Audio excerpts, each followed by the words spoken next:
సమంత చేసినటువంటి ట్వీట్ ఇప్పుడు సంచలనం రేపుతుంది. ఎందుకంటే తనకి సంబంధించినటువంటి అనారోగ్య సమస్యల మీద ఒక ట్వీట్ చేసింది. గత కొద్ది రోజుల నుంచి తను ఓన్గా ట్రీట్మెంట్ చేసుకుంటున్నాను, ఇంట్లోనే ఉంచి బయట ఖర్చులు భరించలేకపోతున్నాను ట్రీట్మెంట్కి, అయినా కూడా నేను చేసుకున్నటువంటి ట్రీట్మెంట్తోని నాకు సాటిస్ఫై అవుతున్నాను అని చెప్తుంది.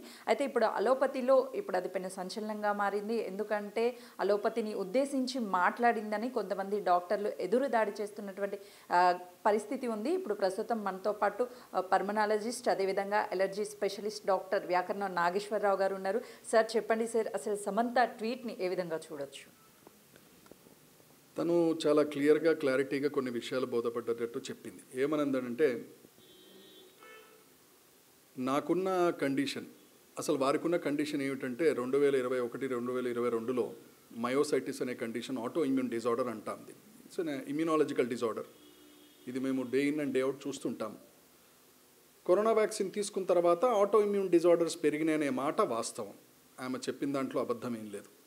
అయితే ఆటో ఇమ్యూన్ డిజార్డర్స్లో ఎటువంటి చికిత్సా విధానం ఉంటుంది అలోపతిలో అంటే, మాకు చాలా నిర్దిష్టమైన, చాలా క్లాసిఫైడ్ అండ్ చాలా ఎవిడెన్స్ బేస్డ్ ట్రీట్మెంట్లో కనుక తీసుకున్నట్టయితే చాలా తక్కువ ఆప్షన్స్ ఉంటాయి మాకు. ఆ రోజుల్లోనే మీడియా వారిని అడిగినప్పుడు నేను చెప్పాను, సమంత గారి విషయంలో ఆల్టర్నేటివ్ మెడిసిన్ తీసుకుంటే తనకి ఏదన్నా బాగుపడే అవకాశం ఉంటుందని ఐ వెంట్ ఆన్ రికార్డ్, మీడియాలో చెప్పాను నేను ఆ విషయం.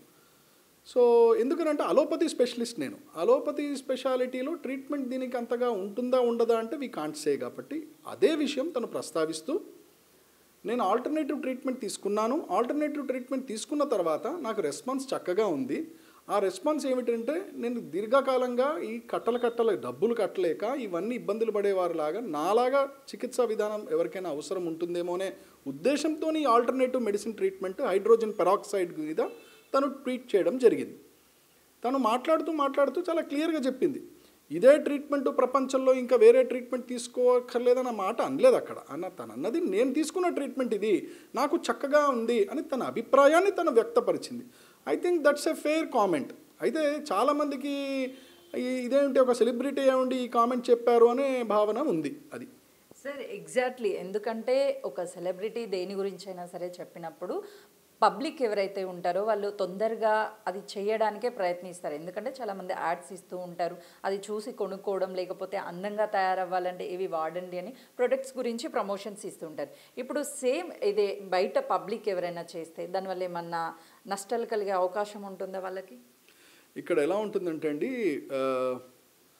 ప్రతి చికిత్సా విధానానికి main line of treatment are conventional methods, allopathy methods అని చూస్తాం. మా అలోపతి మెథడ్స్ విధానంలో మేము ఏది కూడా తొందరగా నమ్మము. ఎందుకు నమ్మమంటే, మాకు బోధనా సిబ్బంది మాకు చెప్పేటట్టు కొన్ని ఫండమెంటల్స్ ఉంటాయి, కొన్ని ఎవిడెన్స్ బేస్డ్ మెడిసిన్ అనేది ఉంటుంది మాకు. అంటే ఒక మందు వచ్చేటప్పుడు ఏ దుష్పరిణామాలు వస్తాయి, ఈ మందు ఎన్ని రోజులు తీసుకోవాలి, ఈ మందు ఎంత డోస్లో తీసుకోవాలి, అవన్నీ కూడా మాకు ముందరే చెప్తారు. దాని ఆధారంగానే చికిత్సా విధానాన్ని మేము కొనసాగిస్తాం. అయితే ఇక్కడ సమంత గారు చెప్పిన విషయం అలోపతి తప్పు అనే మాట ఆమె అనలేదు. అక్కడ ఆల్టర్నేటివ్ మెడిసిన్ గురించి తను చెప్పారు. ఎస్, ఆల్టర్నేటివ్ మెడిసిన్లో చికిత్సా విధానంలో రోగాలు తగ్గుతున్నాయి అనే మాట సత్యమే. ఆల్టర్నేటివ్ మెడిసిన్లో కూడా ఎవిడెన్స్ బేస్డ్గా పబ్లిష్డ్గా జర్నల్స్ కూడా వస్తున్నాయన్నమాట సత్యమే. అలాంటప్పుడు నేను ఒక ఎలోపతిక్ ప్రాక్టీషనర్ని, నేను అలోపతినే ప్రాక్టీస్ చేస్తాను, నేను ఆల్టర్నేటివ్ ట్రీట్మెంట్ ప్రాక్టీస్ చెయ్యను. కానీ సమంత గారు నా దగ్గరకు వచ్చినా కూడా నేనేం చెప్తాను, నా దగ్గర ఉన్న ఆప్షన్స్ చాలా లిమిటెడ్ కాబట్టి, అమ్మ if you want you can go to an alternative treatment అని చెప్తా. ఆల్టర్నేటివ్ ట్రీట్మెంట్ అనగానే కేవలం అదో దుర్మార్గమైందనో, అది ఒక అంటరానిదనో, దాన్ని మనం నమ్మకూడదనో అలా ఏం ఉండకూడదు. ఎందుకు ఉండకూడదు అంటే, anything evidence based, anything scientific we have to welcome. So తన అభిప్రాయాన్ని అలాగే తను వ్యక్తపరిచింది. నేను ఎవిడెన్స్ బేస్డ్గా నేనే ఒక ఎవిడెన్స్ని నేనే తీసుకున్నాను, నేనే చక్కగా ఉన్నానని ఒక ఎవిడెన్స్ మాట్లాడుతుంది అక్కడ. నేను అలాగే చూస్తానండి దాన్ని. సార్ ఇప్పుడు సమంత చెప్పినటువంటి ట్రీట్మెంట్ ఎవరైనా తీసుకుంటే దానివల్ల నష్టాలు ఏమన్నా కలిగే అవకాశం ఉంటుంది? This is a very good question. అది I would like to tell. ఇక్కడ సమంత గారు తన అభిప్రాయాన్ని వ్యక్తపరుస్తూ తన చికిత్సా విధానాన్ని చిట్టాన్ని పెట్టలేదు బయట. నేను హైడ్రోజన్ పెరాక్సైడ్లో డిస్టిల్ వాటర్ కలుపుతున్నాను, నెబులైజేషన్ చేసుకుంటున్నాను అనే మాట అన్నారు. ఎంత డోస్ చేసుకుంటున్నారు, రోజుకి ఎన్నిసార్లు చేసుకుంటున్నారు, దీని కాన్సన్ట్రేషన్ ఎంత, డైల్యూషన్ ఎంత చేయాలి, మీ నెబులైజర్లో ట్యాంక్ ఎంత ఉండాలి, ఇవన్నీ చెప్పలేదు.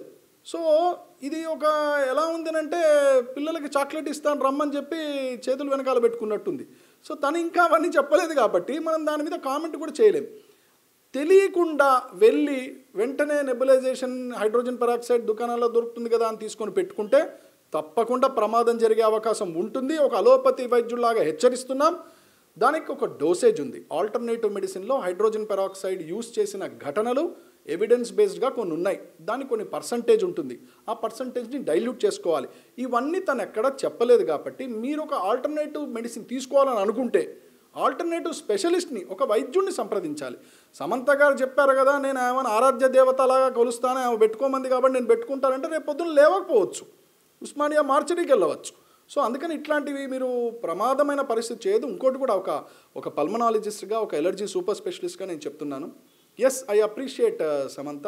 ఆమె ఆల్టర్నేటివ్ ట్రీట్మెంట్ తీసుకుంది కావచ్చు, తన అభిప్రాయాన్ని తను చెప్పింది. కానీ ఎవిడెన్స్ లేకుండా, డోసేజ్ లేకుండా తొందరపడి ఎవరైనా ప్రయత్నం చేస్తే ప్రమాదం ఉంటుంది. దాంట్లో అనుమానమే లేదు.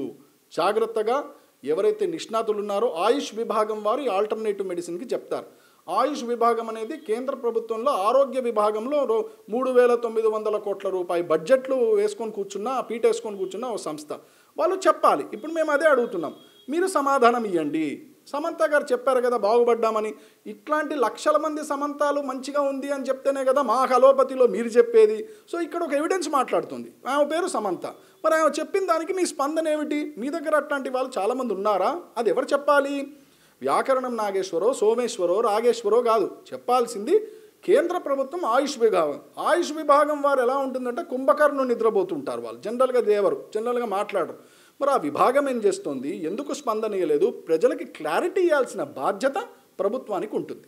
అయితే చూస్తున్నాం కదా, సమంత ఏదైతే ట్వీట్ చేశారో, తను ఓన్గా ఇంట్లోనే ట్రీట్మెంట్ చేసుకుంటున్నాను, ఎక్కువ బయట ఖర్చు వైద్యానికి పెట్టలేకపోతున్నాను, ఇప్పటికే నాకు మెరుగైన వైద్యం కోసం చాలా ఖర్చు చేశాను, ఇంట్లో చేసుకుంటున్నటువంటి ట్రీట్మెంట్కి నా హెల్త్ కండిషన్ బాగుంది అని చెప్పేసి ట్వీట్ చేయడంతో ఎక్కడా కూడా అలోపతి తప్పు అని తను ఎక్కడా కూడా మెన్షన్ చేయలేదు. పదే పదే తను చెప్తున్నది ఎఫర్ట్ పెట్టలేకపోతున్నాను అని చెప్తున్నారు. అయితే దీనికి సంబంధించి చాలామంది తన మీద ఎదురుదాడి చేస్తున్నారు. తను ఎక్కడ ఎవరికి ఎగెనిస్ట్గా చెప్పడం లేదు.